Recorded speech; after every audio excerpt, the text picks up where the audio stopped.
books are funny, like the book you're holding.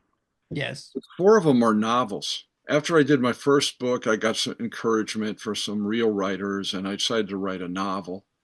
And what turned out to be the beginning of a series. It's a lot harder to write a novel than it is to write a short, funny book, but I persevered, wrote the novel, and I've written a series about this guy. And the series does have fans, but it's not as successful as the funny books. Hmm. And I picked up some people, sort of unofficial mentors, who've said to me, there's a million novelists out there. In fact, there's like 1,000 novels that hit Amazon every day. You're funny. That's a rare thing. You should concentrate on that. What if the truth came in a gel cap and we could just pop it in our mouths and forget about it? Well, it doesn't. And we can't. But we can laugh in the face of reality while plotting our survival. Welcome to the Truth Tastes Funny podcast. I am your host, Hersh. And if my guests can handle the truth, so can you. Open wide, folks. Here it comes.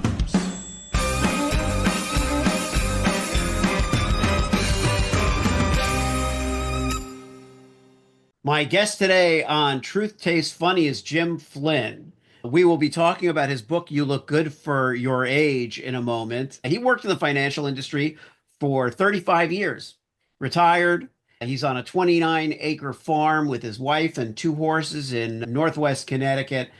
But he's published 8 books. 2 of them are bestsellers: Hit Your Second Shot First and Be Sincere Even When You Don't Mean It. So just by the titles, you can tell that this is my kind of guy. The new book, You Look Good for Your Age, I'm going to read from in a minute. But first, let me welcome Jim Flynn to the Truth Tastes Funny podcast. Well, thanks, Hersh. Thanks for having me. It's great to have you. It's great to have you. I'm going to read a passage from page 9. For those of you who get to watch this on YouTube, you can see the cover of the book. It's a very cool book here. Hold on. Given my medical history, a lot of people say you look good for your age. That's a polite way of saying I heard you were dead. Compared to that, you look good. And that kind of sets us off on the tone and tenor of your writing. Just take it from there and share a little bit about the book and what drove you to write it. Well, that goes on to say something's going to get all of us. And me, I had brain surgery, and that's what made me retire, but put me into my writing career. And I do say that it's weird making a comeback into society after brain surgery because people have a wide range of expectations. Some people think you're going to be Ozzy Osbourne. Sure. And on the other end, some people think you're going to be Einstein, as though you went in for, Enhancements. yeah, performance enhancing brain surgery. Neither one of those happened, but it does change your life a bit. It makes you look at things a little different. Now, what was the surgery for I had a specifically? brain tumor they took out. And a guy called me up a week later and said, it was just minor brain surgery, right? I said, minor brain surgery is taking a couple Tylenols. Now, they got the drill out, put a hole in my head, and sent me home with a bill for 200 grand. So, I like the notion of minor brain surgery. yeah, Minor brain surgery, I guess if it's minor brain surgery, you're not so concerned about who the surgeon is, right? The qualifications. It's minor. It's yeah, minor. Uh, I was lucky. I had a really great brain surgeon, all kidding aside. He was not only very qualified, but he's the guy who invented the particular surgery that I had. So he was one of the top brain surgeons in the country. And I was really lucky, and I've been lucky since then in my recovery. So, Now, were you still working in finance? yes. So this brought your career kind of to a pause at the very least to Yeah, deal actually with this brought, tumor? well, yeah, you can't work the day you have the brain surgery. So, No. but more seriously, it brought it to an end because although I can fake being what I was before, I'm not. And it does affect part of your brain. And in my case, it affected math and some language skills. So it's hard to be in the financial world when you can't do math. Right. And you're not allowed to work the day that you have brain surgery, you probably could run for office. There probably is nothing that says that you can't do that. But okay, so you leave, you're not the person that you were before, but now you're you and you're a different you. Yeah, and And I can so fake it. And people, eh, I can fake, even people who know me well, they think I'm the same, but I know I'm not the same. yeah, so you decided to start writing. And Yes. what was your first inclination about, like we talked about this a little bit, but I want you to share with the audience your inclination toward comedy, toward humor. I've always been sort of a wise guy. I think it's funny because when I started to study writing, these people would say, "Well, I was influenced by Gone with the Wind or Right. uh, Ernest Hemingway." I was influenced by Mad Magazine. Yeah. That was probably my biggest literary influence, which shows you how much reading I did in English class. But I also Sports Illustrated. Those are my two literary influences because they suited my personality. Well, it's very interesting that you say that, Jim, because I also I grew up to be a writer, but when I was little, I liked the really short, funny. Loved Mad Magazine, Cracked. I can't remember the names of the cartoonists now, but I loved that stuff. And I wasn't reading, Steinbeck at that. I started to, I eventually did, but I wasn't really considering myself a literary person. My enjoyment came from the laughter, from the whatever made me laugh, often movies, Mel Brooks, stuff like that. But why did you go into the financial sector? Did you feel tugged away from creative pursuits, or was it never of interest? Oh, no, I was definitely interested, but I wanted to make money. Yeah, And I got married, had kids, and you can make more money doing that than trying to sell freelance articles to newspapers. So, right. and it wasn't like I liked my job, Yeah. and and I had something I enjoyed doing for almost 40 years. In the back of my mind, I always wanted to write. I may have told you before. I did write one thing successfully when I was working. I was a contestant on Jeopardy. I wrote a an article about what it's like to be a contestant, and it was funny, self-deprecating, and I sold it first time out of the box. Sold the article, got paid a couple grand, which is pretty cool for the first. It was also in 1991, so that's more money. Yeah. Yeah. Adjusted for inflation, that's like $4 million now. Uh, Wow, your so math really was effective, yeah, you're all Jim. right. More than it was then, but that was a very good experience for me. And in fact, I got fan mail and people said, "Oh, you should be a writer," but I put it off until I retired. So, which Yeah, was 30 years later. So, right. And so you write, hit your second shot first. What's that about, that book? I was Hit Second Shot First is a golf book. I'm a hacker golfer, and I always kidded around with people. It wasn't my first book, and they'd ask me about my writing or had read my books, and I always said that's I don't know if you play golf, but something called a mulligan. You get to Oh yeah, hit a yeah. really bad shot. They say, "Oh, I'll take a mulligan," Take a and you almost mulligan. always hit a good one. And I said, "Well, I'm just going to write a book someday. Hit your second shot first. Don't bother hitting the bad one. Just what goes Just through your right mind there. when you hit the Yeah. good one." And I Yeah. go into that a little bit, but that was not my first book. Oh, okay. But it My was a bestseller.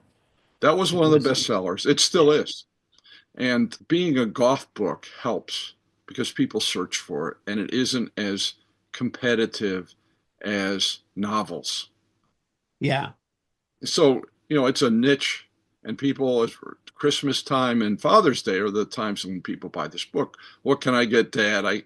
He has Right. 400 golf ties. I can't buy another golf tie. So they look around and find this book. Got it. And then the book Be Sincere, even when you don't mean it. That was the first book. That was the first one Oh, in the okay. box that I had been formulating in my mind for years. And when I retired, I sat down and wrote that. And that was the first bestseller. That hit the bestseller list for as long as it takes to cook a hard boiled egg, but it did make the list.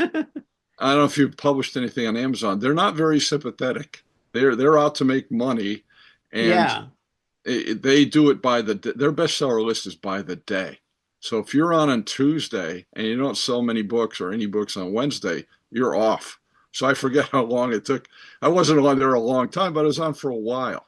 But Right. both books were not instant successes. And I learned that you have to keep promoting the book after it comes out. Yeah. Doing what I'm doing now. Yeah, yeah. you have to keep pressing at it. Be sincere still sells. When Yeah. people see this podcast, they may want to go look at that. What does make, in your experience now, a book like that sell when there's so much stuff out there? And, as you mentioned, Amazon isn't really going to help you. Well, they want to make money, so They, yeah, yeah, so they'll help you if it's funny. They'll help you if you're very successful. The more successful right. you are, the more The they more help help. you. And I Yeah. understand that they're in business. They're not Santa Claus. Their algorithm picks up things that are successful. Like you go on Amazon and it says, if you bought this, you may also want to buy this. Or if you read this book, you may also do that. So the more successful you are, the more it feeds on itself. But to be successful, I think you have to be different because there's so much of the same stuff. Yeah. Amazon, 70% of it is romance novels. So Right. if you're going to write a romance novel, it better be pretty good or have a really good cover or something. I'm not in the romance novel business, but my more successful books are more niche oriented. Be sincere is hard to even put in a genre, but Yeah. it does have some pockets of interest, not just in the United States, Australia, South Africa, where else? Some Well, odd places that I pop use up. the word amuseful. I describe some of what I write as it's nonfiction. It's amusing, it's hopefully useful, but it's not necessarily a self-help or a how-to business book. But having been around the block a few times, we learn stuff and then we kind of share it in a maybe a clever or funny way. But it's not, it's not, where does it go? What section of the bookstore do you think your stuff kind of fits in? Well, here's Sex Shop First Easy. That's a golf book. Be Sincere is a humorous memoir. Yeah, humorous memoir, right? Yeah, but it's not self-helpy. It's just funny. Just Um, funny. yeah. And let's talk about the new one, the current one, You Look Good for Your Age. Not a long book, right? Not a No, not a major commitment for people, but kind of musings, right? On age and what's going on. I mean, the uh, well, let's step back for a second. yeah, Four yeah. of the books are funny, like the book you're holding. Yes. Four of them are novels. After I did my first book, I got some encouragement for some real writers, and I decided to write a novel. And what turned out to be the beginning of a series. It's a lot harder to write a novel than it is to write a short, funny book. But I persevered, wrote the novel, and I've written a series about this guy. And the series does have fans, but it's not as successful as the funny books. Hmm. And I picked up some people, sort of unofficial mentors, who've said to me, there's a million novelists out there. In fact, there's like 1,000 novels that hit Amazon every day. You're funny. That's a rare thing. You should concentrate on that. And in fact, have you ever thought of doing stand-up comedy? And Yeah. I was like, me, the award-winning novelist. I did win an award for the novel, but as I say, that's like they give those out with oil changes. That's Yeah. yeah, winning an award on your novel is just showing your breathing. So anyhow, so my novelist friends have said, hey, you should try comedy. So this is true. I'm not making this up. I use ChatGPT as my editor. Not to write, don't let it write for me. I do the writing, but I send it to ChatGPT. Give me some comments, critique. What do you think? And I sent a chapter of the novel I'm working on, and ChatGPT came back to me and said, have you ever thought of being a stand up comedian? That's said, great. I said, Skynet is conspiring against me. So, so I'm still working on a novel. I'm stubborn. I'm going to finish that novel. But I decided I'm going to write a book that's 10 stand-up comedy sets. Hmm. So Yeah. that's what You Look Good for Your Age is. It's 10, they're not associated. One of them's about peanut butter, another one's about polit, politicians using how politicians all use the same tactics, no matter how they have the people standing behind them now. When I was a Yeah. kid, politicians didn't have people standing behind them. They would get up, they'd have a flag behind them, make a speech. But now the spin doctors have talked the politicians in. They have to have, I call them the village people. They have the village people saying they got a guy in a Right. headdress, they got a guy in a hard hat. They all do it, both sides. Don't get mad at me. I'm not taking sides. They all do it. And so one chapter is about that. So Yeah. they're not necessarily attached chapters. It's as though I'm standing up in front of an audience and giving a 10-minute stand-up set. I love it. I love it. You have one about Wall Street today, Yep. another one about the self-help industry. Yes. So now are there plans to get up on stage and deliver any of it as a set or stand up? Yeah, I've got some invitations. I'll probably do that, but right now I'm working on doing the audio version of the book. Yeah, which also plays similarly, except you don't have a live audience. But Yeah, I'm thinking about putting a soundtrack in. I'm going well, to you try it could. both ways. Yeah, You I'm going could. to I try mean, it without and try it with. Fortunately, I've got some technical help, so we're going to try it just plain, and we're going to try it with a soundtrack and see which one is better.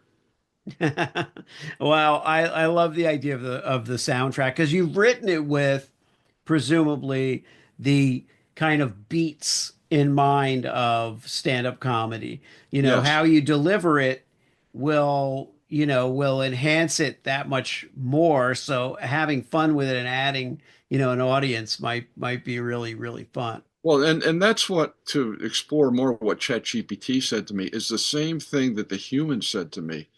My rhythm is more like comedy than it is like a novel. Yeah. So they said, follow up on that. You just have your timing is more like a comedian. Um, so that's how I wrote this book. And as you know, because you do some of this stuff, Yeah. it's a lot harder to do when you're recording it or getting up in front of a group than just writing it because you have to be an actor. Yeah, when I write, I'm using definitely a different voice than when I'm doing stand up, and I'm using different cadences and different Yep, timing.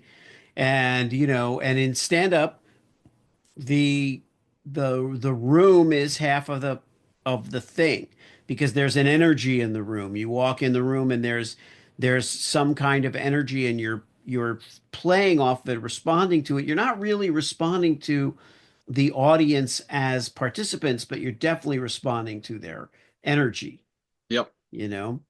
But I would think that actually going out and performing it would be a real gas and kind of be fun for you to just Well, I'm see going to how, do that. yeah, yeah, I have a see how couple it, invitations. I'm going to do that. I love getting up in front. I've always loved public speaking since I was a kid. Getting up, reading the Pledge of Allegiance. Some people are that's are morbidly afraid of doing that. I love doing that, so I'll end up doing that as well. But basically, the book is practicing. Doing yeah, doing the book is practicing my timing, and as I said, it's a different art. And as you alluded to, you write differently than you talk differently when you get up in front of a group. You're more casual and you may not use the same words. So, as you may know with Audible, the audio book has to exactly match the written book. right. So, as I do this, I find myself ad libbing or saying things different than they are in the book. So, I'm having to revise the book as I go along. Oh, that's funny. and Well, and I've yeah. added some jokes that I just thought of as I was talking. So when it works, I go in and revise the book. So there'll be a second edition of the book. It basically it's the same stuff, but it's just said more like speaking than it is like writing.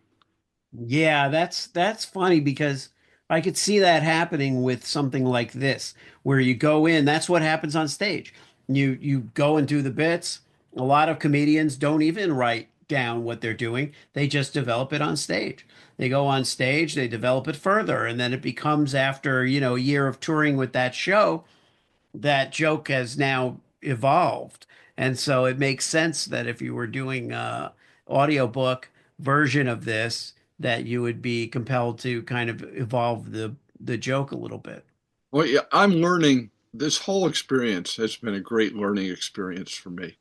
And I'm learning about when you see Jerry Seinfeld, he looks like he's just talking. Hey, did you ever notice airline Yeah. peanuts? What's the deal with that? He's practiced that. Now, unlike the people who ad lib, Jerry Seinfeld does exactly the same syllables that he's practiced. If you saw Yes. him do his airline peanut joke, it's the same 10 years later because he practices it and he'll work on it and get the syllables right. And as you know, word order makes a big difference. When you're Yep. telling a joke, you can't tell a punchline at the beginning. You have to have the funny words at the end. So I've developed a real respect for people who are good at that. The Yeah. people who make it look like they're not doing anything, they really are doing. They're the pros. Yeah, and and it can take 10 years to get that joke to where you want it. Yeah. Seinfeld's one of those people who doesn't give up on it. And he, retired his material after Seinfeld, after the show. He when he started doing stand up again, he was creating all new material. And so that's a whole other level of execution. But it is fun to see it evolve. What's next? What else in terms of what you want to accomplish are you aware of or focusing on? I'm going to finish the audiobook. Then I'm going to finish my novel, which I haven't abandoned the idea of novels. In fact, I've gotten a lot better at it. And Yeah. my fourth in the series, I went back. I rarely look at the books I've written after I write them because I'm just on the next thing. I'm not going to sit around and read the book I wrote. But taking this break and doing the funny stuff made me go back and look at the first three novels. And frankly, they're not good enough. Even though they sold thousand copies, couple thousand copies, they're not good enough. So I took them off the market. I retired them. And I'm now writing the fourth in the series, but it's much different. It's much more, I don't make the amateurish mistakes I made. So some of the book was good, but some of it was amateurish stuff that I learned not to do. So I'm going to write this fourth book. If it sells, I'm going to go back and rewrite the beginning of the series. Oh, wow. I was going to ask if you would go back and rewrite it. That's fascinating. With a lot of what we do when I first started podcasting, people said, oh, the first few episodes are going to suck. And, it's all part of the process. And you do become better and more comfortable and more assured at anything you do, including writing. But I just finished my first book. I do hope that the succeeding ones are part of an evolution, but I am happy with how the book turned out. But I do recognize that, there's a lot to learn with every evolution, every iteration. Well, one thing I've learned is trust my own gut. And people say, well, don't go back, just go for it. No, I'm going to do this, assuming anybody buys the fourth book and there's enough interest in it. I'm going to go back just because that's what I want to do. Yeah. I want to have fun. My first ambition when I wrote the first book, I play golf, but I play at a muni, a public course. It doesn't cost that much. Yeah. So my ambition was to make enough money on that book to pay for my annual golf pass. Yeah. And I did. And I've made that much. I made more than that every year on my books. So Right. that's my first financial goal. My second goal is to have fun and do the best that I can. If there was one piece of advice I would give a beginning writer, and I made this mistake with the first book, Be Sincere, which I had to revise and then put back out again. Don't be in such a hurry to put it out. When you're done and you think it's ready, don't look at it for a week or so. Then go back and do the final edits again, do the proofreading again, do all that stuff again. The world is not standing there with bated breath waiting for your book. Trust me. You have to, Yeah. yeah. And so with the people who know you, they'll give you a second chance. But just think, somebody who buys your book who doesn't know you and they see some stupid typos or just things that are unprofessional, they're not going to give you a second chance. Right. It's tough enough to get one chance with people with all the competition out there. So I would say do your very, very best before you put it out. Yeah. Well said. When I think about the trajectory of your experience, the final question I have is, you mentioned that, okay, so after the surgery, your acumen with math wasn't the same, but have you changed your outlook at all on life, money, the pursuit of happiness in terms of what you thought when you were younger or what you did when you were younger? Has anything changed drastically in your worldview? Yeah, I wouldn't say drastically, but sure they've changed. And I won't go into it, but some things in my life and family have led to that as well. I'm a more mellow person than I was. Yeah. But I'm also old, and it gives you. I'll be 74 in a few weeks. It gives you a feeling you got to get it done. How long am I? I'm going to keep doing this as long as I can, but I don't know how long that's going to be. I hope it's. Right. I don't know if you say you're a Mel Brooks fan. If you haven't listened to his book, I think it's called All About Me. I read the book. I read his book, Yeah. but I haven't listened to the audio book, but I have the book. So it came out a couple years ago, I Yeah. guess. He was 92 years old. Yeah. And he narrated the book, and he's fantastic. He is sharp as a razor. Oh yeah. That's Yeah. what I'd like to do. That's what I'd like to do. I Yeah. want to be 92 years old still doing this stuff. Yes, we have Mel Brooks, All About Me. We have Jim Flynn, You Look Good for Your Age. If you haven't read either one, read Jim's book first because it's an easy read and you'll probably appreciate Mel even more having gone through Jim's trajectory and humor. And I really love having you on the show. And I look forward to finishing your book and also looking at the books to come. So Great. have a very happy birthday. Thanks, Hersh. I really appreciate your giving me the opportunity. Thanks so much for tuning into Truth Tastes Funny. If you enjoyed the experience, please leave a 5-star review and share this podcast with your friends.